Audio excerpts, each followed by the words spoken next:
ओम महालक्ष्मी नमः।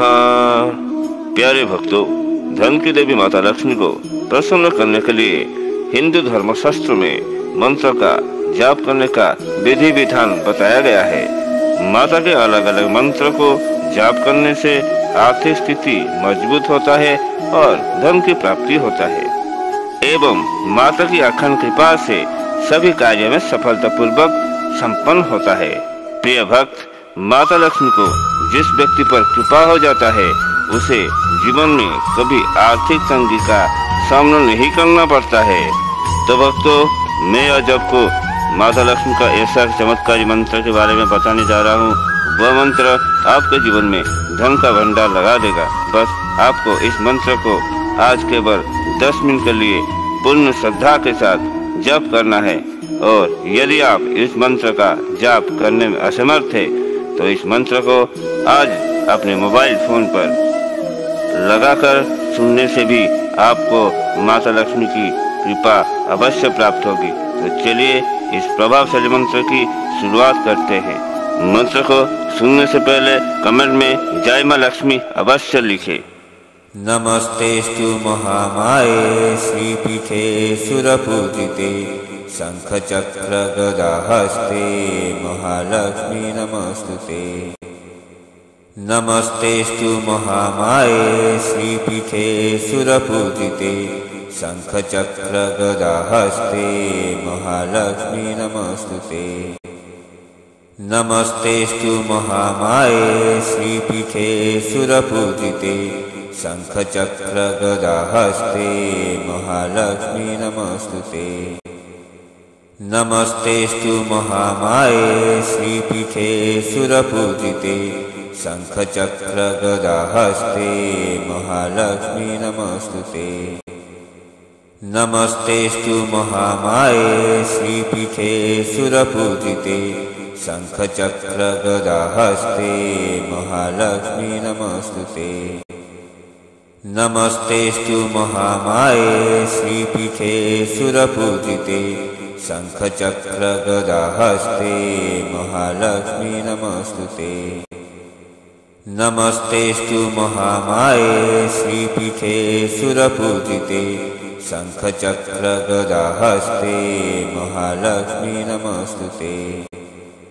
नमस्तेस्तु महामाये श्रीपीठे सुरपूजिते शंखचक्र गदाहस्ते महालक्ष्मी नमस्तुते।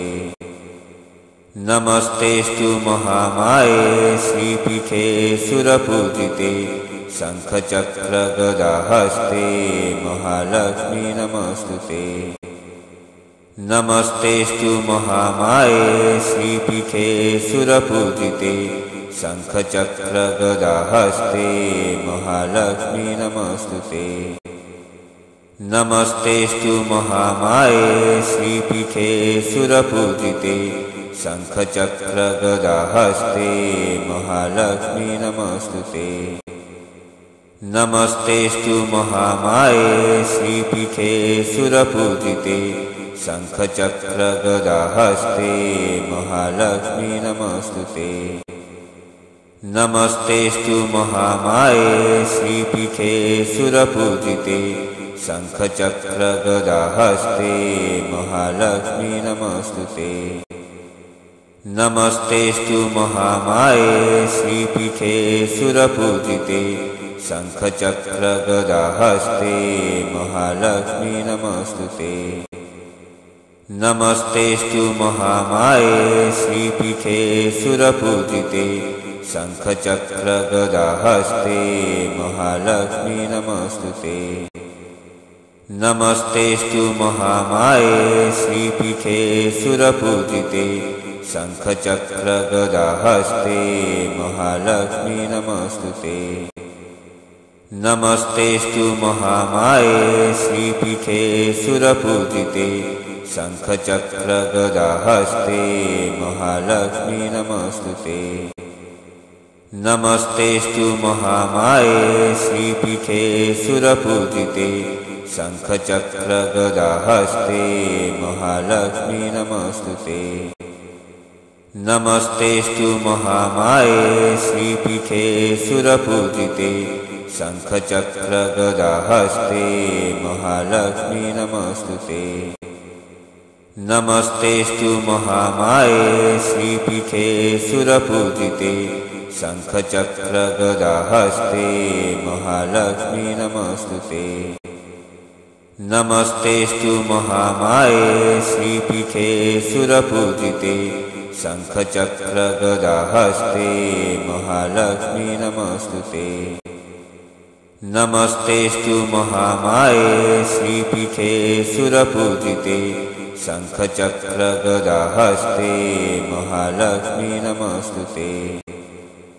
नमस्तेस्तु महामाये श्रीपीठे सुरपूजिते शङ्खचक्रगदाहस्ते महालक्ष्मी नमस्तुते।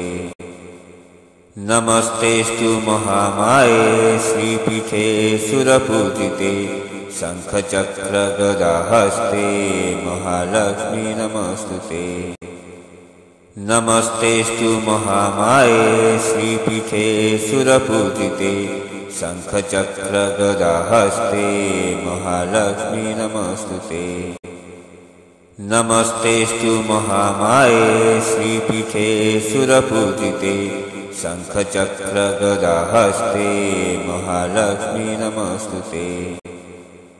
नमस्तेस्तु महामाये श्रीपीठे सुरपूजिते शङ्खचक्रगदाहस्ते महालक्ष्मी नमस्तुते।